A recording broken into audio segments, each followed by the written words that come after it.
Hey guys, let's talk about Leigh Maureen Occhi. Leigh was born on August 21st, 1979, and she's been missing since August 27th, 1992 from Tupelo, Mississippi.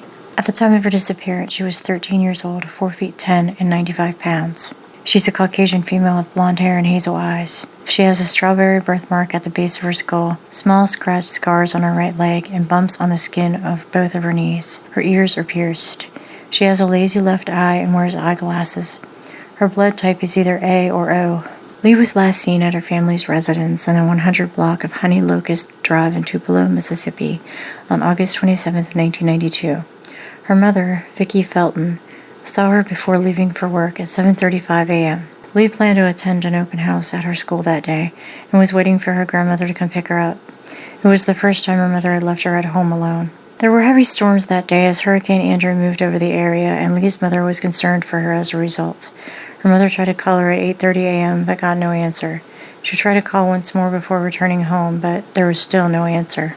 Her mother became worried and returned home to check on Leigh and discovered that the garage door was open and the light was on, meaning the door had been activated in the past several minutes. Another door to the house was left unlocked. There was no sign of Leigh at the scene, and she has not been seen again.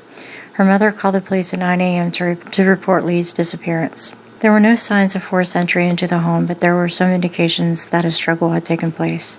Fresh, still wet stains of typo blood were inside the house on the walls, the carpet, and the bathroom countertop. There was a blood trail leading from the hallway to the living room to the back door, and blood and hair stuck to a door frame, suggesting Leigh hit her head on the door frame. One of Leigh's nightgowns and her brassiere, both items blood-stained, were in her bedroom. She had been wearing that nightgown when her mother left the house that morning. It looked like someone had made efforts to clean up the blood in the bathroom, but police couldn't find a used rag or towel anywhere. Leigh's reading glasses, shoes, some of her underclothes, and a sleeping bag were missing. Police searched the area with bloodhounds, but due to the weather conditions, the dogs weren't able to get a scent. About 1 month after Leigh's disappearance, her glasses arrived at her residence in the mail. They were addressed to B. Yarbrough. Leigh's stepfather was named Barney Yarbrough.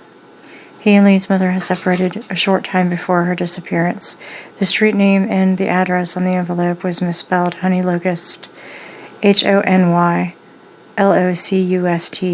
and the envelope had 6 stamps, twice as many as was needed. It was postmarked Boonville, Mississippi, a town about 30 miles north of Tupelo. There was nothing else in the envelope. Handwriting and forensic tests on the envelope yielded no results. The stamps had been wet with water, and there was no DNA on the envelope. The person who mailed the glasses has never been identified, but police think the glasses were mailed to mislead the investigation. 14 months after Leigh's disappearance, a skull was found in a soybean field and identified as Leigh's. It turned out the state medical examiner's office was not using Leigh's most recent dental records, and the skull wasn't hers after all. It was later identified as a missing 27-year-old woman. Authorities stated they had very little evidence to determine who was responsible for Leigh's disappearance. Several persons of interest have been interviewed, but no one has been charged in connection with her case. Her mother was given 3 polygraphs and failed all of them, but she hasn't been identified as a suspect. She stated she believes Oscar Mike Kearns, a local man who knew Leigh through church, was responsible for her disappearance.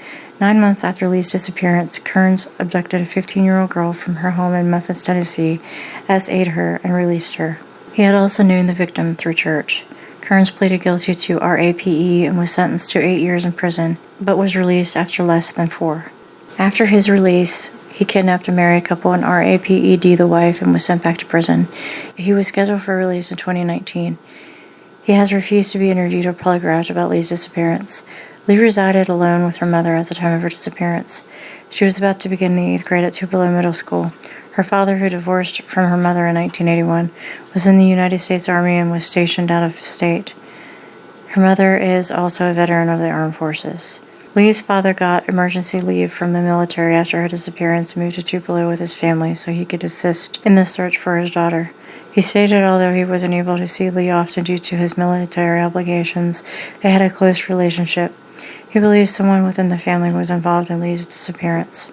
Both Leigh's father and her stepfather passed polygraph tests and were ruled out as suspects in her case.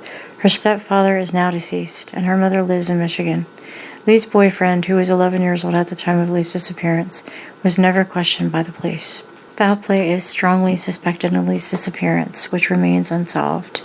If you have any information, please call the Tupelo Police Department at 662-841-6491 or the FBI at 202-324-3000.